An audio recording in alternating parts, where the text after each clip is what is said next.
Dahil po sa 7.8 na lindol sa Mindanao nitong June 8, 2026 at 55 na po ang patay, marami pa rin nangangamba. Kung hindi ako nagkakamali, ang Bureau of Fire Protection, MDRRMO o Municipal Risk Reduction and Management Offices, maging sa National NDRRMO, PDRRMO, BDRRMO, yung sa pangbarangay, probinsya at national at municipal ay nagtuturo po sa mga estudyante, mga eskwelahan at ewan ko kung ginagawa din nila sa mga residential businesses.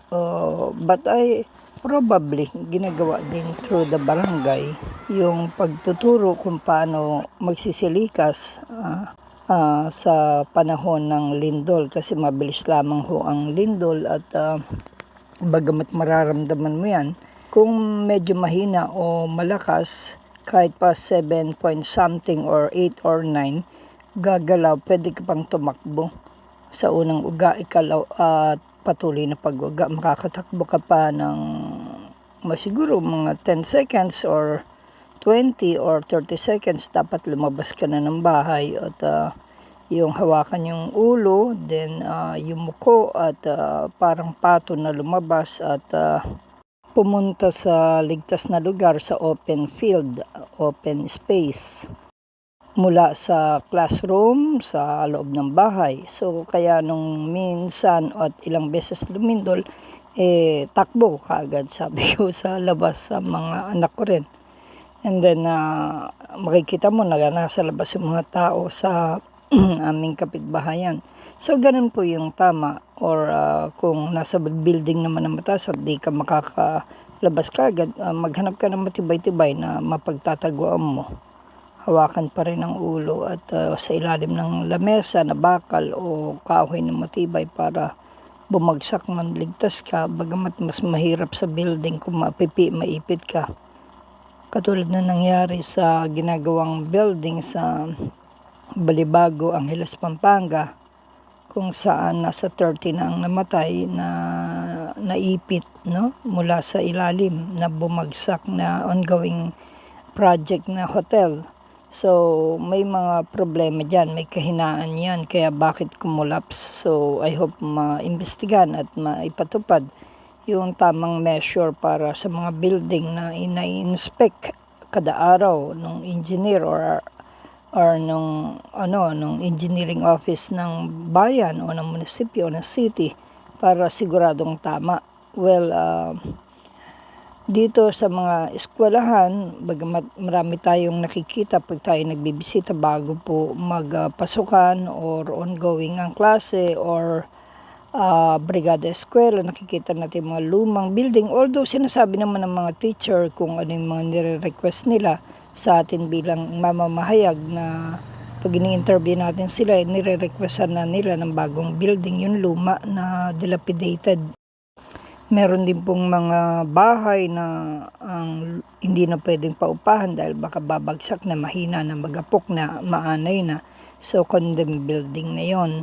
So meron po, balik tayo doon sa mga eskwelahan. May mga eskwelahan talaga na hindi na dapat ipaggamit sa mga bata dahil baka konting lindol, bumagsak ang atip, madaganan yung mga batang maliit, kinder or elementary or high school. So mabagok ang ulo, mamatay. So kailangan tinitraining sila o wag pa ipagagamit yung ganun. Or kung nasa second floor o mataas, naisip ko rin na hindi kaya isinasuggest yan ng pamahalaan na magkaroon sila ng parang slide pababa para mabilis silang makababa kung galing sa taas. So ewan ko kung naiisip yan or kung anong maganda, or basta magtago na lang kayo pag nasa second, third floor, fifth floor kayo. Pero kung meron sanang mabilis na makakababa, maganda, or slide. Pero I think parang imposible o mahirap pa yan. Yung nasa mga baba naman, ground, tatakbo po sa labas ng kanilang classroom at doon po sila ay pupunta na sa open ground. Kaya minsan mas maganda pa, minsan sabi ng mga tao o ng mga estudyante o ng mga magulang na ang mga anak nila ay nasa magaan na bubong lamang o hindi bato na babagsak o guguho. Kaya maganda po na ang mga building sana ay pinatitibay at na-check. Yung mga 2-story, 3-story ng mga classroom po na building na maraming classroom para ligtas po ang ating mga mag-aaral. Dapat i-check pa rin po yan. Kaya yung pag may lumindol at saka lagi po yan yung pag-check up sa mga crack ng mga building, yung kung pwede pa bang gamitin yan or hindi na. So merong iba naman gapok na, may crack na, hindi pa ginigiba. May napunta, baka mapunta doon maglaro, nabagsakan, di patay. So kaya kailangan talagang lagyan ng mga harang yung mga building na hindi na pwedeng pasukin ng sinumang mag-aaral. Kasi kung titingnan po natin ito nangyari dito sa Mindanao, sa iba't ibang mga bayan o probinsya nila na tinamaan po ng magnitude 7.8 na lindol na nanggaling po doon sa epicenter na sa Sarangani, gaya ng Jensen, bumagsak yung building ng Jollibee restaurant at mayroong mga namatay na nasa 19 na at nasa 100 plus ang nasaktan o injured. Napag-uusapan po ito dahil nakita natin mga estudyante nga po ng mga iba't ibang paaralan kung paano sila nangamba at nag-iyakan at nasa ground sila, halos dinuduyan po sila. So kaya yung mabuti naman yung mga teacher, inilabas nila doon sa covered court yung mga bata at ng marahan, di naman ganun na nagtakbuhan.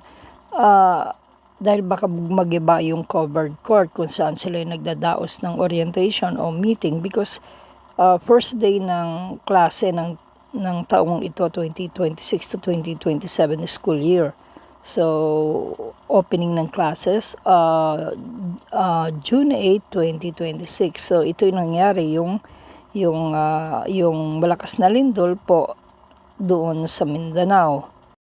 Sana'y maging alerto, pagtuunan pa rin ng pansin ng Bureau of Fire Protection, MDRRMO, NDRRMO, PDRRMO at saka ng lokal na pamahalaan o provincial government, yung mga eskwelahan kung saan maraming bata ang maaaring mamatay o mapahamak sa dami nila kung babagsak ang isang room na gapok na o na hindi na check up ang bubong o konting lindol bumagsak. So mga building na mahina ang pagkakagawa kailangan ma-double check. Kung minsan pag namatay na yan, sino kayang tutulong? Abuloy na lang ibibigay ba? Pero sinong pananagutin na municipal provincial engineer o sinong pananagutin na may project dyan? Sinong mananagot dyan na eskwelahan? Diba? Pagpatay na yung mga bata. Kaya napakahalaga po yung maging mapanagutin tayo sa kapakanan ng mga batang mag-aaral at sa kanilang mga magulang. Ano ang parusang dapat talagang ibigay? Alam nyo sa ating bansa na napakaraming loopholes, kapabayaan, lusot sa batas na napapayagan lamang. Tapos pag nagka-problema ang paggawain o ang pagpapatupad ng batas, nagtuturuan, nagsisisihan, nagdi-deny, pero yung napahamak na matay, wala na. Kaya maging babala po ito sa atin. Yung nangyaring lindol noon sa Nueva Ecija, doon sa Baguio Hyatt Hotel, diba, sa sa Quirino Grandstand noon. That was 1996 ba yun? 1995 yung school dito sa Nueva Ecija.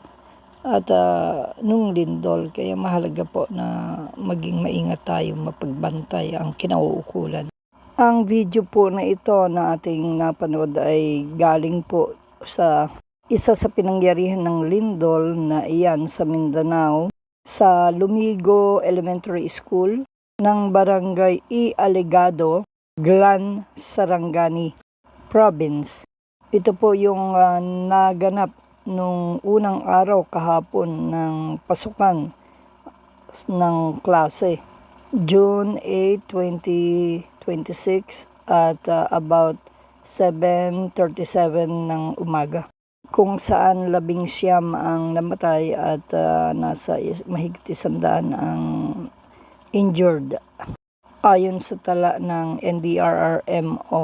o NDRRMSC. Para sa NSK News ng NSK TV Channel, Narciso Co reporting.